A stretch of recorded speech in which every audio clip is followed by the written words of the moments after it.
Bibotalk apresenta o BTcast Plus.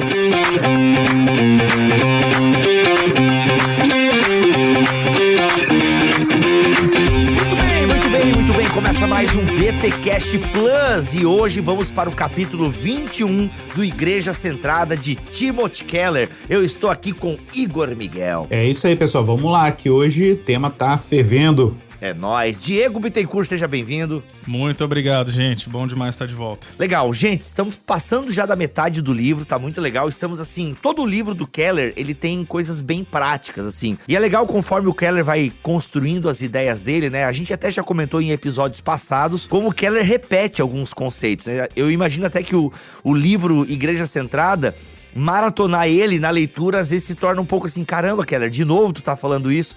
E pra mim tá sendo legal ler ele assim com espaçamento, porque eu lembro que ele já falou aquilo, só que eu não tenho aquela sensação de, caramba, mano, de novo. É um pouco do que a galera reclama do N.T. Wright muitas vezes, né? Pô, mano, esse livro do N.T. Wright aqui podia ter 100 páginas a menos, né? Porque o cara repete muitos conceitos.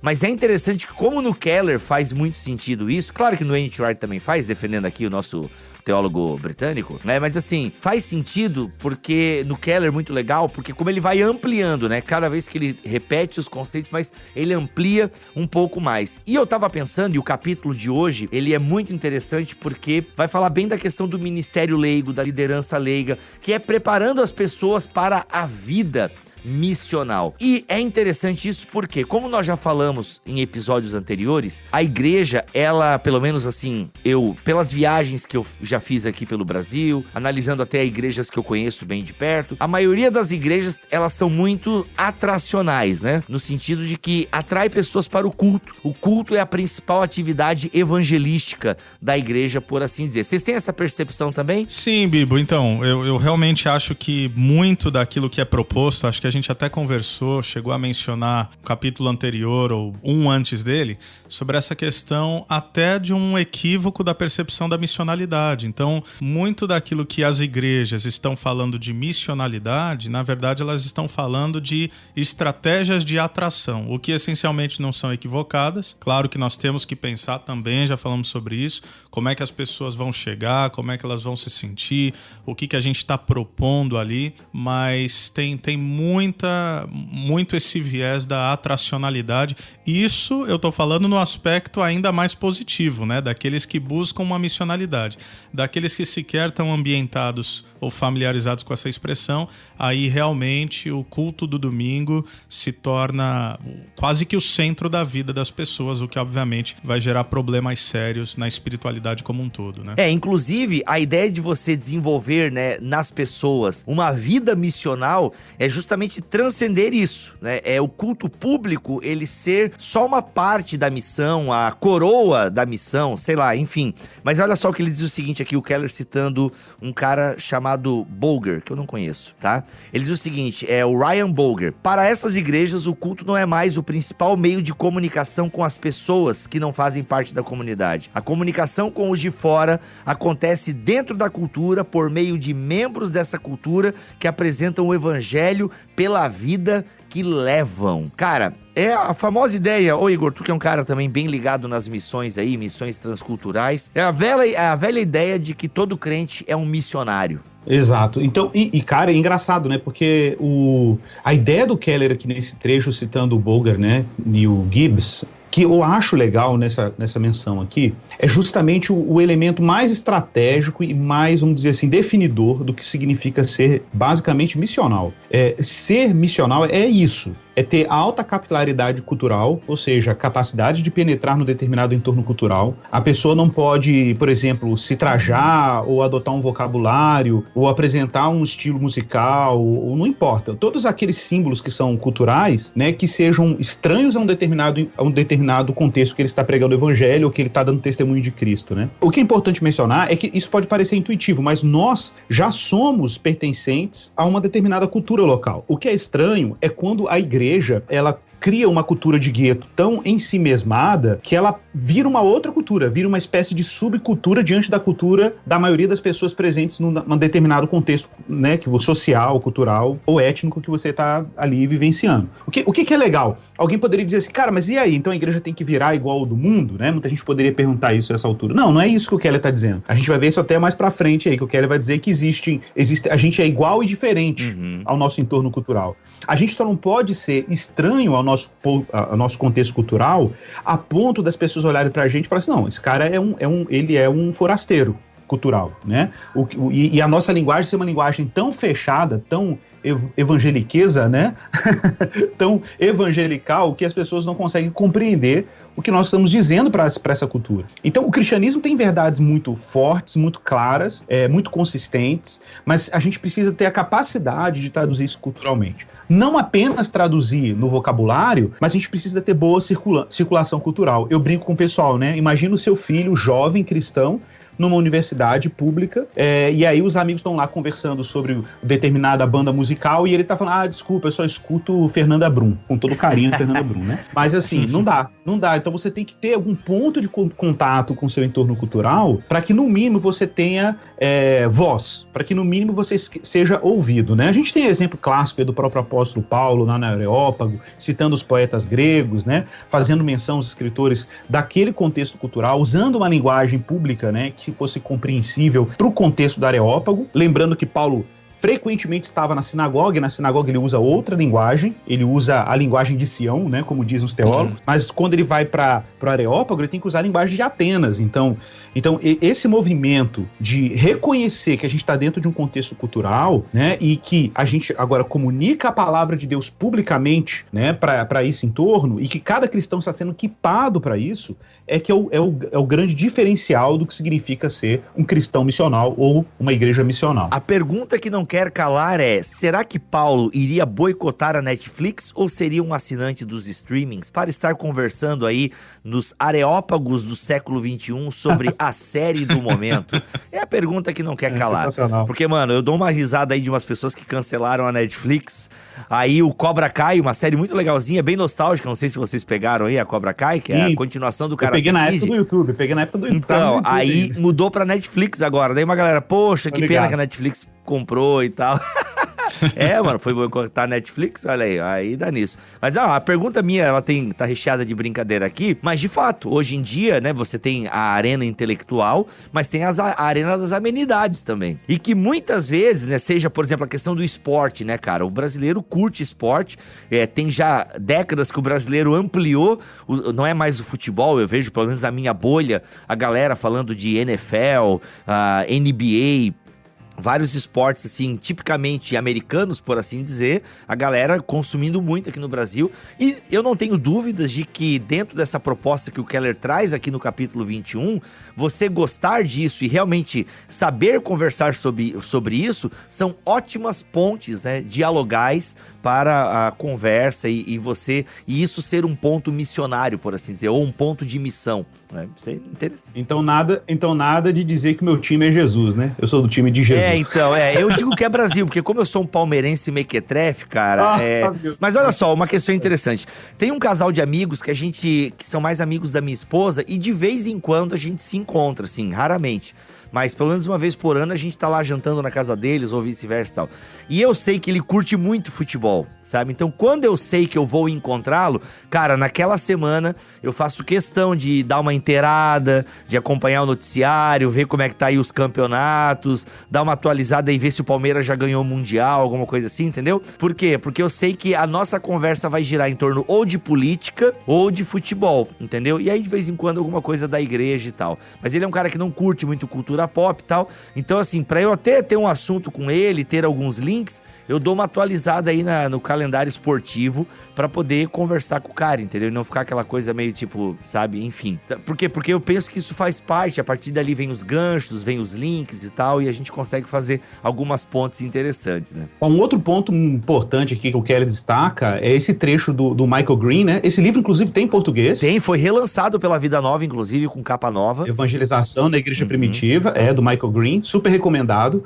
E o que é bacana nesse trecho do Keller é que ele destaca exatamente isso, assim, como que a igreja primitiva cresceu em grande medida por causa do que ele denomina aqui de missionários informais, né? Que eram cristãos leigos, cristãos que eram pregadores ordinários, que viviam na vida comum e que anunciavam o evangelho nesses espaços ordinários da vida pública, né? O que é curioso é que a gente sempre pensa assim, né, nos grandes heróis da fé, o apóstolo Paulo, o apóstolo Pedro, João, né, os grandes evangelistas de Atos, mas a gente se esquece que a grande verdade é que grande medida do trabalho missionário da igreja primitiva, e até hoje é assim, é realizado por pessoas comuns, cristãos comuns. Os grandes evangelistas da igreja, né, a gente sempre pensa nos caras que pregaram e arrastaram multidões para Jesus, mas são indivíduos comuns que ali no trabalho, no comércio, numa feira, na universidade, na escola, pregaram o evangelho para um colega, anunciaram o evangelho para um amigo de trabalho, né, e Cristo foi comunicado nesses ambientes. Então, observe que a mudança aqui é uma retomada de um paradigma clássico de evangelização, em que o evangelismo acontece nas relações humanas comuns, acontece em relações de amor autêntico pela pessoa humana, né? E a partir daí que o testemunho do evangelho acontece. É curioso, né? Porque a gente foi tão criado em igrejas atracionais, né? Igrejas que você convidava o colega não cristão para ir na igreja lá e ele ouvir o evangelho, que a gente esquece o quão original é isso, né? Nesse sentido de que o evangelismo em termos históricos e clássicos sempre foi nas relações humanas comuns, no cotidiano, no contato com a família, com o colega de trabalho. Então acho que esse é um aspecto que a gente tem que sempre enfatizar, de que provavelmente, não, isso com certeza, né? A gente tem que lembrar que o reino de Deus um dia vai ser populado na sua maioria esmagadora por não pastores e não missionários formais, né? Vai ser populado por cristãos comuns, ordinários, que vivem suas vidas cristãs na vida privada e pública, ou seja, no convívio social, e esses são de fato os grandes evangelistas. O que a gente precisa resgatar na igreja? Resgatar na igreja, a gente precisa ser mais intencional na formação do cristão para que ele consiga integrar a vida dele com o evangelho, dando testemunho público de Cristo, sem nenhum tipo de reserva, né? Cara, para mim é inevitável, um cristão cheio de Cristo, saturado do evangelho, cheio do testemunho do seu, que a identidade dele não está rompida, não está dividida, né? Ou seja, ele não é uma pessoa ambígua, mas que a identidade dele é afetada pelo evangelho. Essa pessoa é potencialmente um missionário informal, ele é potencialmente uma testemunha missional do evangelho de Jesus. Ô Igor, e só pegando o gancho aqui no que você está falando, você até citou primeiramente os apóstolos, né? Que obviamente, se nós fizéssemos essa transposição para a realidade de hoje, a gente faria essa distinção equivocada, obviamente, mas entre clero e laicado, né? Só para ser pedagógico. Agora, até mesmo os apóstolos, né, por mais óbvio que isso seja, gente, quem eram os apóstolos antes de convocados e enviados por Cristo e saturados aí do Espírito Santo, né? Eram pescadores, um era um militante político contra o império, enquanto isso, não é? Enquanto o outro era exatamente um funcionário do império, que lograva inclusive seus próprios compatriotas, né? Então tô falando de um lado Simão Zelote, do outro lado Levi. Então quer dizer, mesmo os apóstolos que agora nós... É Mateus, tá, gente? Pra quem não pegou Levi, é Mateus. Você que não lê muito a Bíblia, é o Mateus, tá? Verdade, obrigado, Bibo. Então assim, nós estamos falando, claro, dos apóstolos que hoje nos são heróis da fé, mas é gente comum. Tanto que quando no advento do Pentecostes tem aquela multidão ouvindo ali, né, os 120 se comunicando, toda a ideia da glossolalia, aquela coisa toda, eles falam, peraí, não são esses homens galileus? Em outras palavras, não é gente iletrado que mal sua própria língua fala, como é que eles estão comunicando as verdades de Deus e as maravilhas de Deus nos nossos idiomas? Porque ali todo o mundo estava representado a partir das suas variações de comunidade judaica. Então, para começar, aqueles que nós chamamos de heróis da fé e apóstolos, que nada mais são do que enviados, né? Essa é a nomenclatura utilizada, apóstolos é aquele que é enviado, eles eram pessoas comuns. E aí não apenas isso, como o Igor falou, o Keller até cita aqui como referência cruzada de Atos 8:4, né? Porque Atos 8 é um texto muito importante. O Estevão, que é o primeiro mártir, acaba de ser martirizado, sacrificado, Saulo tá ali. É dito que Saulo devastava a igreja, a linguagem como de uma besta fera, uma perseguição voraz, né? Nós sabemos da história, ele perseguia, prendia homens, mulheres, crianças e por aí vai. E aí o que é dito? Que todos, exceto os apóstolos, foram dispersos. Então a turma vai embora de Jerusalém temendo pela sua própria vida. Só que na sequência, aí sim é Atos 8:4, vai dizer que todos os dispersos pregavam o evangelho por onde passavam. Então quer dizer, todos os cristãos foram dispersos pelo império, que aí é uma outra expressão interessante, né? A ideia do diaspeiro aqui não é apenas aquele que é espalhado, mas é aquele que é plantado, porque na soberania de Deus, num olhar externo, parecia que a igreja estava perdendo, mas Deus estava plantando sementes por todo o império e por todo o mundo para a proclamação do evangelho. Então, todos os discípulos que foram dispersos pregavam o evangelho. Tanto que é interessante, até a gente falar, nós precisamos, né, usar nomenclaturas como igreja missional, ou até tempos atrás, claro que num outro contexto e com uma outra proposta, usávamos a expressão igreja missionária, que ainda cabe, ainda tem o seu lugar, né? Mas a verdade, gente, é que o nosso propósito deveria ser um dia não precisar mais usar essa expressão. Nenhuma delas. Por quê? Porque se você falasse para um discípulo do primeiro século, e agora eu vou dizer mesmo esse discípulo leigo, esse discípulo comum, que por si só também é uma linguagem equivocada, mas de novo para ser pedagógico. Né? Porque todos os discípulos, enfim, de Jesus têm o seu papel. Mas se você dissesse, olha, vocês são uma igreja missionária, vocês são uma igreja missional, ele olharia para você e falaria, peraí, do que você está falando?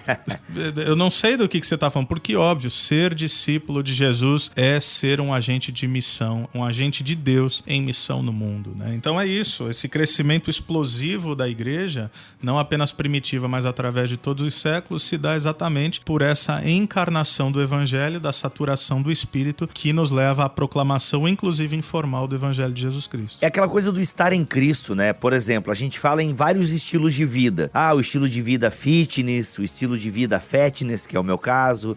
A galera muitas vezes se identifica, né, por estilos de vida. A galera vegana, a galera, sei lá, low carb. Então, é um estilo de vida e as pessoas conhecem as pessoas, né, em determinado grupo, por características, pelo discurso. E aí, se eu paro para pensar no cristianismo, a gente também deveria ter, e deveria ser alguma coisa natural, né, se estamos, como o Igor falou anteriormente, né, embebidos, né, transbordados, enfim, cheios do Espírito, é um estilo de vida missional. Né? Você pode ter o estilo de vida fitness, você pode ter uma série de características do nosso tempo. Você pode ter uma série de costumes do nosso tempo, né? Você pode ser um cara ligado à academia, ou você uma moça ligada à academia, à boa alimentação, e você inclusive é conhecida por isso. Poxa, ó, aquela pessoa super dedicada na academia, na alimentação. Pô, muito legal, bacana isso. Agora, tudo isso, esses vários estilos de vida que nós podemos ter aqui no nosso tempo, eles precisam estar permeados pelo estilo de vida missional. Por quê? Porque a nossa principal missão nessa terra é testemunhar de Jesus, é aquela coisa básica, mas que muitas vezes eu penso que essa é uma crise que muitos pastores enfrentam, não com todos os membros, graças a Deus, mas assim, caramba, a gente prega, e essa galera parece que de segunda a sexta esquece de Deus. A gente prega, e essa galera parece que de segunda a sexta vive outro evangelho, ou vive outra parada. E é por isso que muitas vezes os cultos acabam sendo a principal atividade de um pastor, porque não, a galera vem aqui pelo menos eu falo alguma coisa, vamos ver se a gente põe alguma coisa boa na cabeça dessa galera. Por quê? Porque no fundo é como se o pastor não contasse, e aí talvez até por erro dele, quem sabe, e até o próximo tópico que a gente vai puxar agora, ele não tem uma boa liderança leiga, ele não tem um bom ministério leigo, né? E aqui o Keller, gente, faz uma divisão sobre ministério leigo e liderança leiga. Eu li, entendi, mas não sei se compreendi. Não, então, esse eu posso puxar aqui, porque esse é um tema que me chamou a atenção também. Eu até marquei aqui, página 332, né? Ele diz, a liderança leiga geralmente requer alguma habilidade organizacional e de comando, enquanto o ministério leigo não. Aí ele complementa. Os líderes leigos são extremamente importantes ao ministério leigo. Líderes leigos sobrecarregados podem destruir o ministério leigo da igreja. Então, obviamente, ele está falando aqui de gente que não é clérigo, de gente que não é pago, de gente que não está na equipe. É o que normalmente a gente chamaria de voluntários, que é a base de toda a igreja. Não importa se você pastoreia uma igreja aí que é um grupo base, né, de 30 pessoas, ou se você tem uma mega church de milhares de pessoas, a base de toda a igreja é o voluntariado, né? São as pessoas, têm as suas vidas no dia a dia, seus trabalhos, mas se prontificam a exercer o ministério. Mas como ele tá falando, Bibo, e aí o Igor pode completar depois, da missionalidade, eu acho que ele não tá falando apenas de ofício de culto, embora também o esteja, mas ele tá falando desse ministério leigo no todo da vida. Então, o que acontece? Quando você tem líderes leigos também, e aqui eu vou fazer uma distinção de percepção minha, gente bem intencionada, gente que quer servir, gente com um coração, mas que não tem alguns atributos para o exercício da liderança, que é o que ele chama aqui, inclusive, organizacional, inspirador, carismático ou voz de comando, gente, isso literalmente mata mesmo. Por quê? Porque a igreja não vai poder ir além da sua própria liderança. Então, eu vou falar aqui num aspecto bem positivo, usando a comunidade que eu pastoreio como exemplo, mas isso poderia ser exatamente o oposto. Nós estamos num tamanho de igreja que nós já entendemos, não dá para não ter uma equipe pastoral paga, né? Eu sou o único pastor hoje em tempo integral à frente da Calvary Campo. Então, o que acontece? Tá saturado. Por mais que nós tenhamos uma equipe de líderes, todos leigos, incríveis, eu percebo claramente que também bateu no teto, inclusive para eles. Olha aí. Entendeu? Porque não há mais o que eles possam entregar. Então, eu acho que o Keller tá falando também disso. Não apenas de modelar um exemplo, mas também dessa ideia de que, ok, os líderes leigos, eles podem ser a força motriz de tudo o que acontece na igreja, dentro e fora, como eles podem também ser uma barreira e um obstáculo para o avanço da missão. Então, Igor, quer completar aí? É por aí? É isso mesmo, não, porque ele faz até uma distinção entre líderes leigos e ministério leigo, né? Porque o ministério leigo, ele é abrangente, então ele não se reduz apenas à atividade da igreja local, né? O ministério leigo é todo cristão, está ministrando de alguma maneira, está servindo de alguma maneira, né? No nível local e também para além do nível local. Aí na página 332, né? O Keller, no segunda coluna, aí ele fala sobre essa distinção. Por exemplo, a liderança leiga, ele diz que são pessoas que requerem uma certa habilidade organizacional, né? São pessoas que conduzem programas da igreja, estão muito ligados a isso, né? Agora, ministros leigos são pessoas que ativamente influenciam seus vizinhos, amigos, colegas e comunidade por meio de seu exemplo e fé cristã. Então, basicamente, o ministro leigo, né, é o cristão que foi equipado e está sendo formado para ser uma pessoa que naturalmente compartilha a sua vivência com Cristo, a sua vivência com o Evangelho, né, que tem a capacidade de comunicar-se de forma clara. Ele até cita aqui, né, que são pessoas que ajudam a educar filhos no Evangelho também, mas que sabem acolher casais não cristãos, né, dentro da sua casa em crise conjugal, que sabem acolher pessoas com dúvidas sobre a fé cristã ou dúvidas sobre questões existenciais, né? São pessoas que sabem, que fazem aquela interface de convidar não cristãos para pequenos grupos ou para uma reunião cristã ou um encontro. E eu gosto muito quando ele enfatiza, por exemplo, Keller, que esse ministro leigo, ele pode estar profundamente conectado a vários movimentos, né? Eu tenho meus hobbies aqui e eu gosto dos meus hobbies porque eles me conectam com pessoas não cristãs. E a gente que é pastor tem uma tendência enorme de ficar dentro de uma bolha, né? Que só tem cristãos o tempo inteiro e tudo. E a gente acaba perdendo o contato com o mundo real e as pessoas reais, né? Então, eu até cito aqui, né, por exemplo, alguns hobbies que eu gosto, mas que você pode pensar em outros também, né? Por exemplo, pensa num grupo de ciclismo, pensa aí num grupo de jogo de RPG, um grupo de cultura nerd, ou radioamadorismo, que eu gosto pra caramba, né? Se você Olha a cultura do Igor, radioamadorismo, né? Outro patamar, né, mano? Tá louco. Por exemplo, uma coisa simples, né? Você ir na mesma barbearia, no mesmo cabeleireiro, né?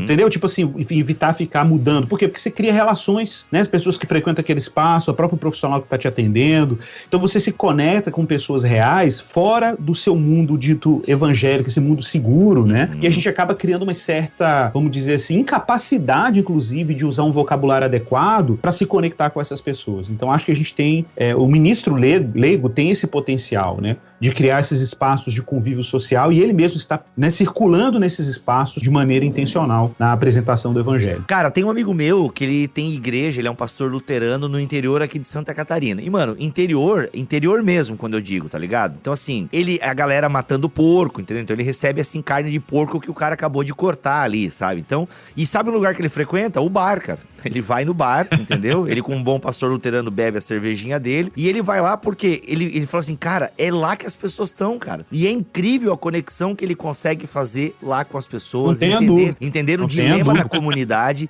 Assim, eu sei que algumas pessoas podem se escandalizar. Galera, meu amigo não é alcoólatra, até onde eu sei, tá? Mas é estratégia missionária, entende? Pode parecer um absurdo, não é qualquer pessoa que pode fazer o que o meu amigo tá fazendo. Então assim, galera, tem que saber, você tem que se conhecer. Mas ele falou, mano, eu tava muito dentro da igreja, só coisa de igreja, só crente.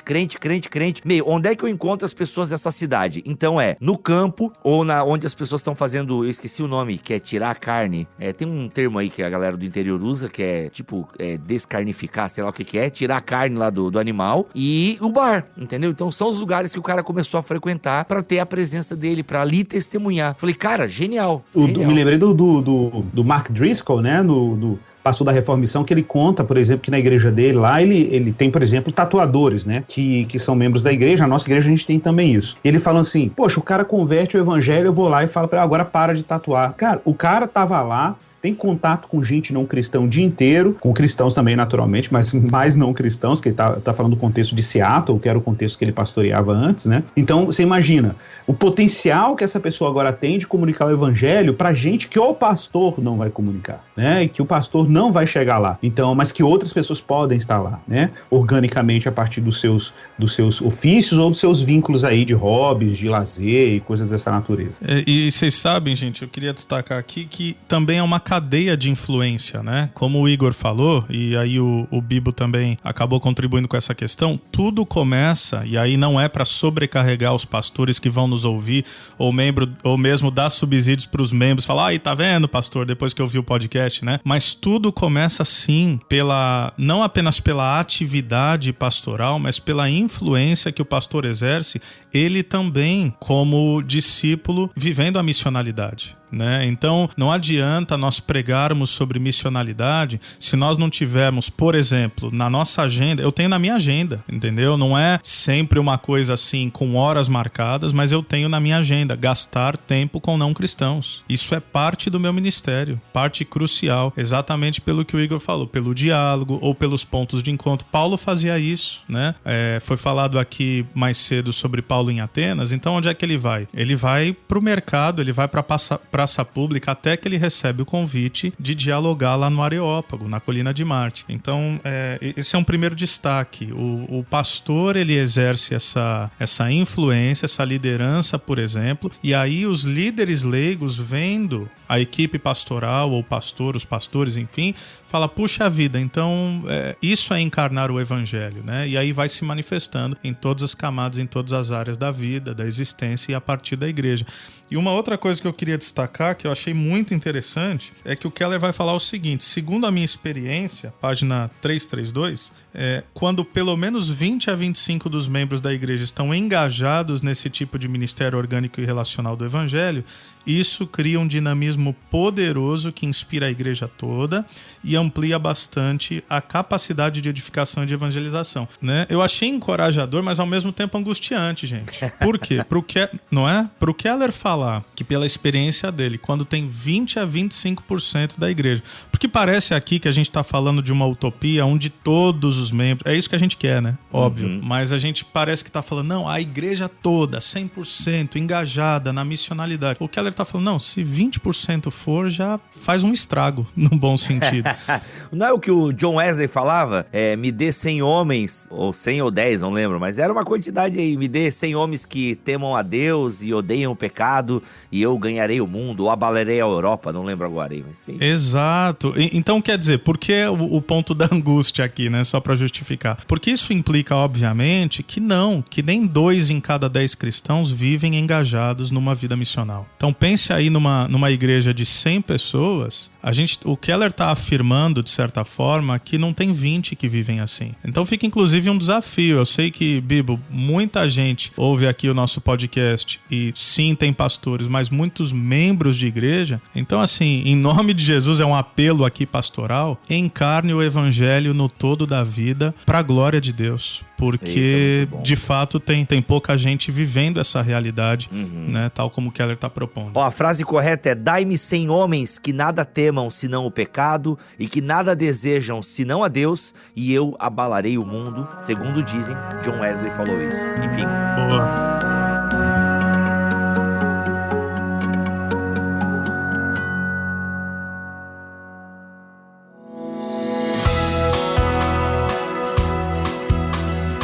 Então, é curioso essa coisa que o Diego tá falando, porque muita gente, Diego, ouve um apelo pastoral, né, e que a gente tem que fazer de evangelizar, de dar testemunho de Cristo, e as pessoas já evocam o imaginário do evangelista que tá com um panfleto na mão, parando a pessoa na rua e tal. Mas, cara, esse é o ponto que eu acho mais extraordinário e mais excitante do conceito de testemunho do evangelho de forma missional. É que, na verdade, ele acontece de dentro para fora. Ele não é um mandato que é artificialmente imposto sobre o cristão. Não, é que na medida que o cristão se farta de Cristo e na medida que o cristão autenticamente começa a se interessar por pessoas reais, relações humanas reais, né, o anúncio do evangelho é orgânico e natural, né?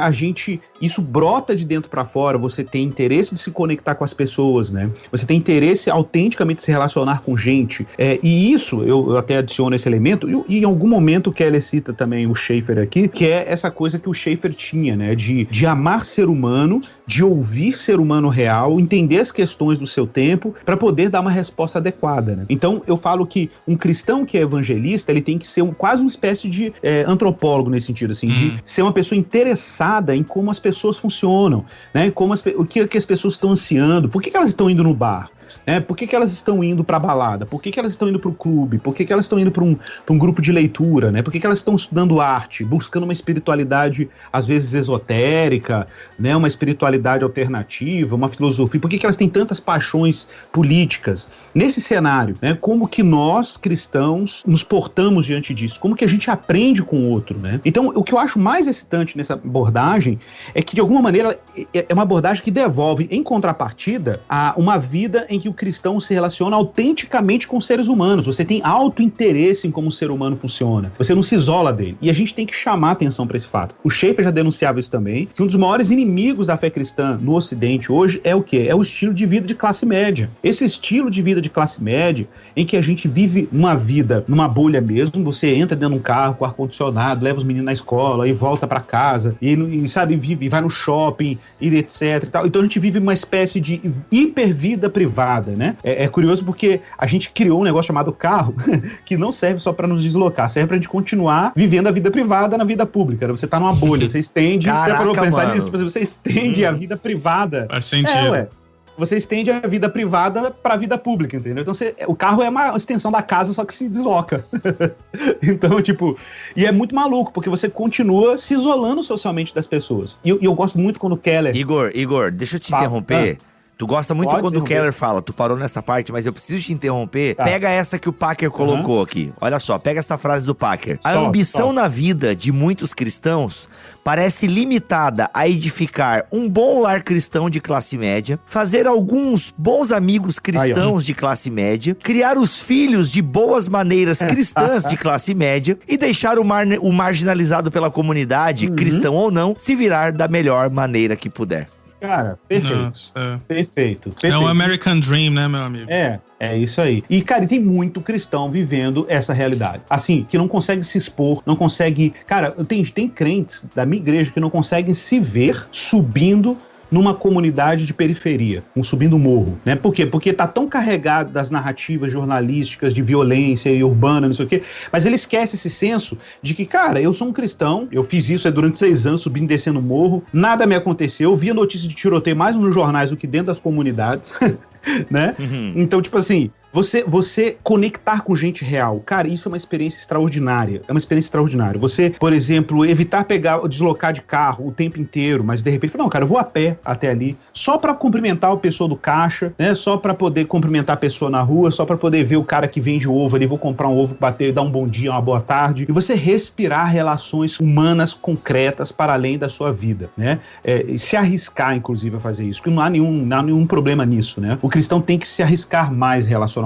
Então a gente fica muito obcecado com hipersegurança, hiperproteção, hiperconforto, e a gente perde essa conexão com o mundo real, né? Então, cara, eu acho excitante, Diego, eu acho excitante pensar a vida missional nessa perspectiva, entendeu? Eu concordo plenamente. Tanto é que Atos 1:8 vai dizer, Igor, algo que você apontou no início, Jesus ele não fala, recebam o meu Espírito Santo para que vocês deem testemunho, mas para que vocês sejam testemunhas. né? Diz respeito a uma essência mesmo. Então não é uma tarefa a ser cumprida unicamente, né? Porque não deixa de ser uma tarefa, mas é algo que brota da interioridade do coração. É quem você é. É quem você Exatamente. Muito bom, gente, muito bom. Gente, tudo isso que nós estamos falando aqui, é interessante que no capítulo do Keller, ele traz várias demonstrações de como esse engajamento, né, com os vizinhos, colegas, o bairro, ele vai dando vários exemplos. Por quê?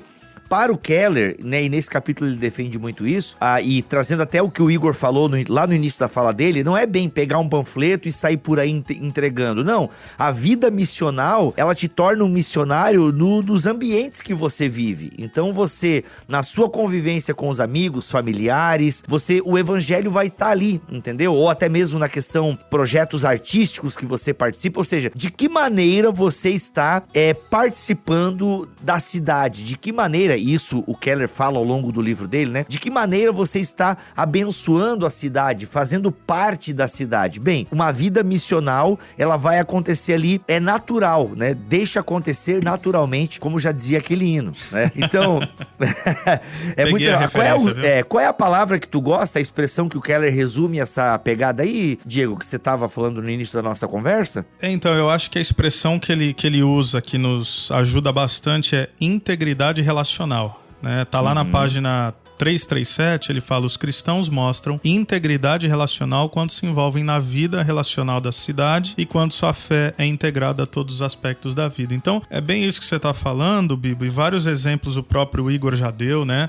É interessante porque, assim, nada mais é do que viver a vida, porém com intencionalidade evangelística. Então, quer dizer, é você frequentar alguns lugares com intencionalidade, é você ter um hobby com intencionalidade, é você servir a cidade, participar de eventos, né? Ele lista inúmeros exemplos aqui. É você se oferecer como voluntário junto com outros vizinhos para visitar um hospital, para visitar um orfanato. Enfim, não há nada, assim, muito crente, para usar essa expressão, essencialmente no que ele está propondo. É viver a vida, é esse autointeresse do qual o Igor falava, é se importar com as pessoas, se importar com os estratos sociais da cidade. O que me lembra muito aquele texto clássico de Jeremias 29, né? Quando parece que o povo de Israel, exatamente por ter sido exilado, se recusa a participar da vida da Babilônia, Deus diz: eu os deportei para cá. E a gente olha, não, mas peraí, mas não foi o líder da Babilônia? Sim, foi o líder da Babilônia, usado pela soberania de Deus.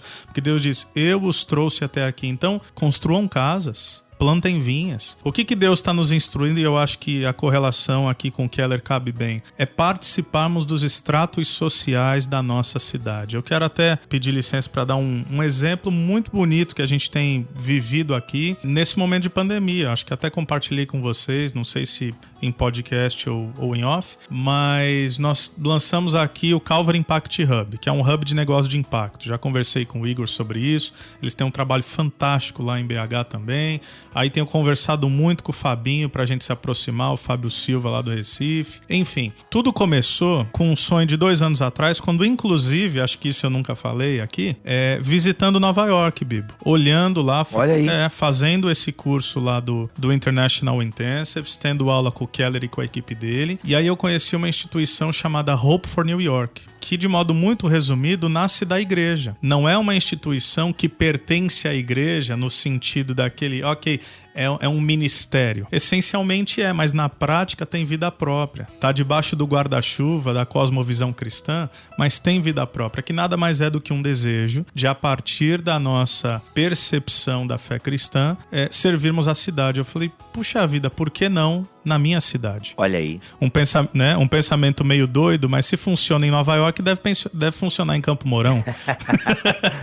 Literalmente foi o que eu pensei, parece engraçado. E aí, assim, de modo bastante resumido, nós tínhamos outros planos com núcleo de fé e trabalho, núcleo de educação, núcleo de arte e cultura, que ainda nascerão, mas por conta da pandemia, nós demos início ao quê? A um núcleo de empreendedorismo e apoio à economia local. Porque uma irmã da igreja, não veio de mim isso.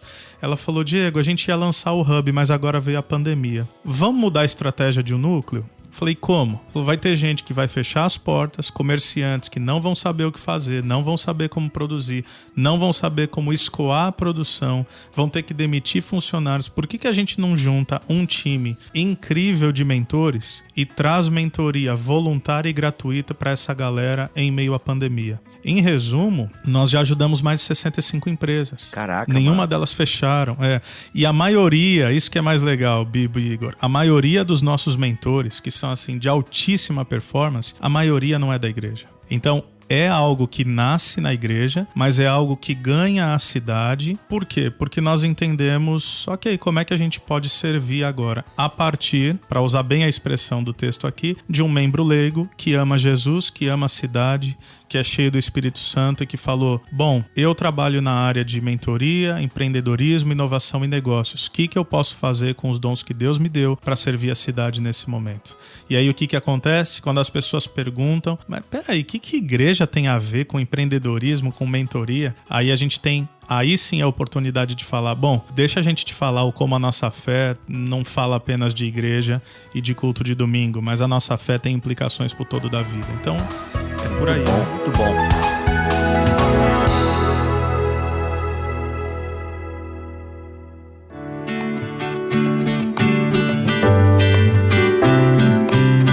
Olha só, gente, para caminharmos para o final da nossa conversa, quero lembrar o seguinte, nós não passamos por todo o capítulo, sempre vale a pena você ler o capítulo do Igreja Centrada, tá bom, gente? Vale muito a pena porque a gente sobrevoa, a gente aprofunda outros temas, a gente até sai dos temas, porque a gente vai no flow da conversa aqui, tá bom? Então vale muito a pena você conferir o que o Keller tá dizendo lá, porque tem várias dicas bem práticas mesmo, assim, claro, é um manual, tá? É um manual de como ter uma vida missional, vai lá que vale muito a pena. Mas para finalizar a nossa conversa aqui, galera, eu quero trazer o que o Keller fala na página 339, que é a questão do apoio pastoral. E como eu estou com vocês dois aqui, pastores locais, Keller fala o seguinte, há um modo de pastorear que estimula esse ministério do evangelho por todos os membros, assim como há um modo de pastorear que mata esse ministério. Não importa o que mais façam, os pastores e os demais líderes da igreja devem estar atentos à importância do ministério leigo, devendo ser intencionais em preparar as pessoas para realizá-lo. E aí, queria ouvir um pouquinho de vocês sobre esse jeito de pastorear que instiga a igreja a viver de forma missional. Então, Bibo, eu acho que é exatamente essa questão do qual nós abordávamos, que o pastor ele tem que modelar isso, né?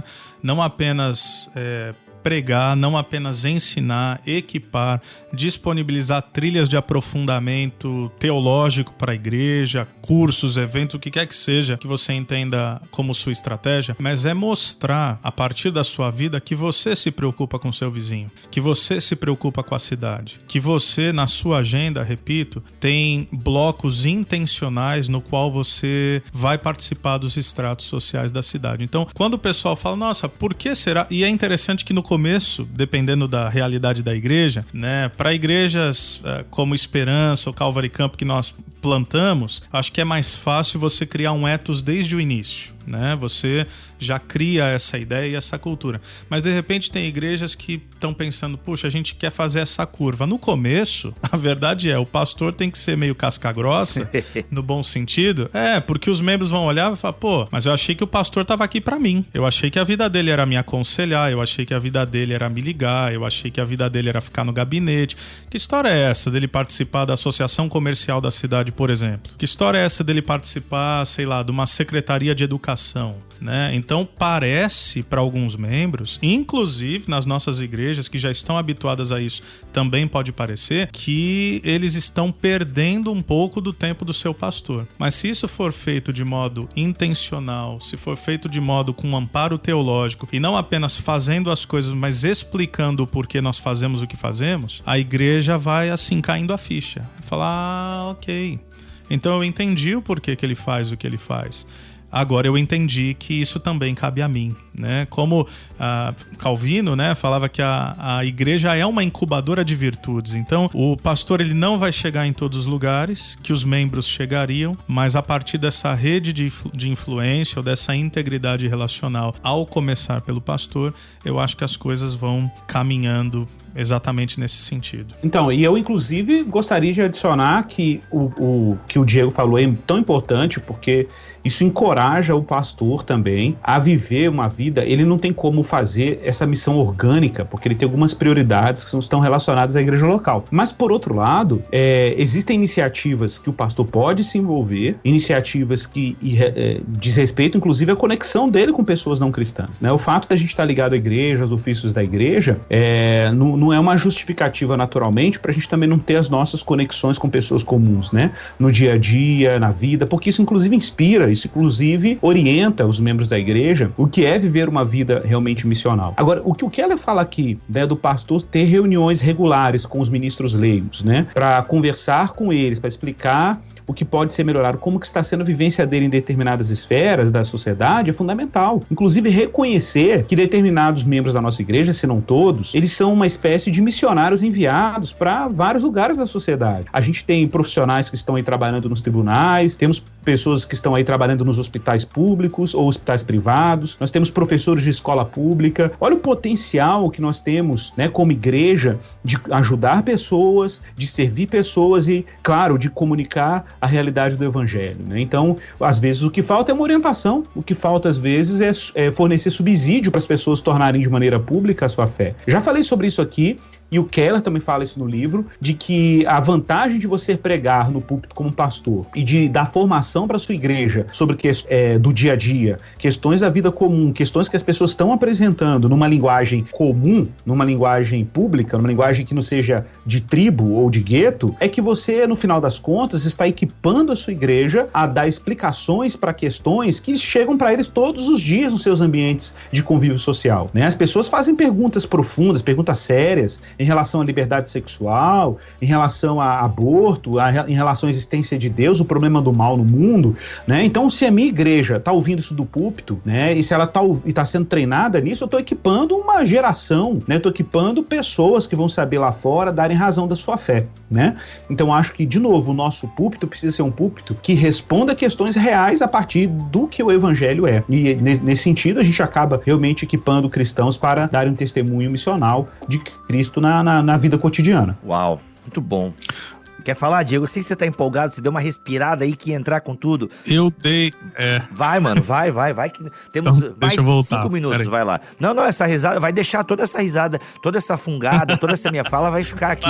Pra galera ver que é empolgação, que o cara tá empolgado pra falar o negócio. Boa. Não, porque o que o Igor falou é tão fantástico. Eu falei de modelar, por exemplo, mas o Igor não foi um contraponto, né? Foi uma complementação sobre esse papel do púlpito enquanto formador mesmo, porque às vezes até os nossos púlpitos estão falando de coisas tão etéreas, tão abstratas, e sim, o evangelho ele diz respeito a conceituações e subjetividades, mas assim, nós não temos, embora a gente vai modelar, enquanto pastores, nós não dispomos de todo esse tempo que os membros das nossas igrejas dispõem no todo da vida, né? Então, parte do nosso papel é exatamente esse, e acho que a gente tem que tentar, né? Eu tenho tentado fazer aqui, sei que o Igor também faz por lá, é falar, olha, você está nessa área e faz isso melhor do que eu. Você tem capacidade técnica, formativa maior do que a minha nessa área específica. Então, se eu puder te apoiar, se tiver alguma dúvida que você precisa de um embasamento teológico, eu tô aqui. Mas você é a pessoa que Deus chamou para cumprir essa função. Então, aí a coisa fica maravilhosa mesmo, né? Muito bom, gente. E aí, mais um BTcast Plus. E eu quero pedir o seguinte, você que curte o BTcast Plus, passe ele adiante.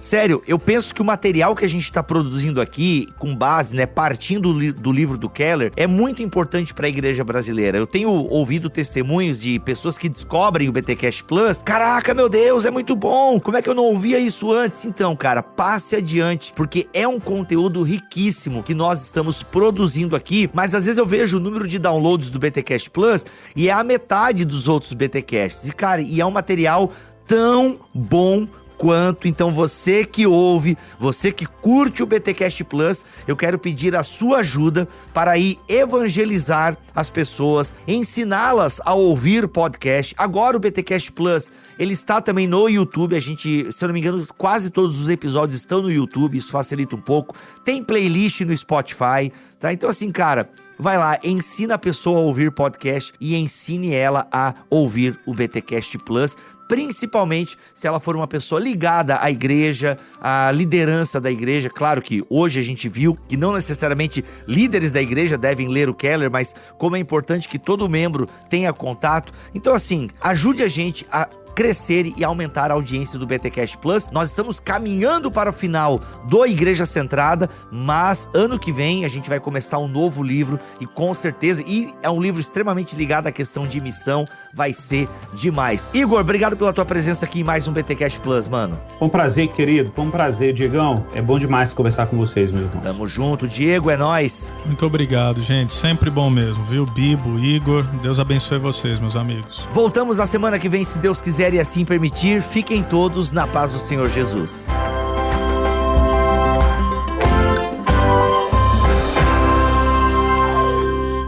Este podcast foi editado por Tuller Bibotalk Produções.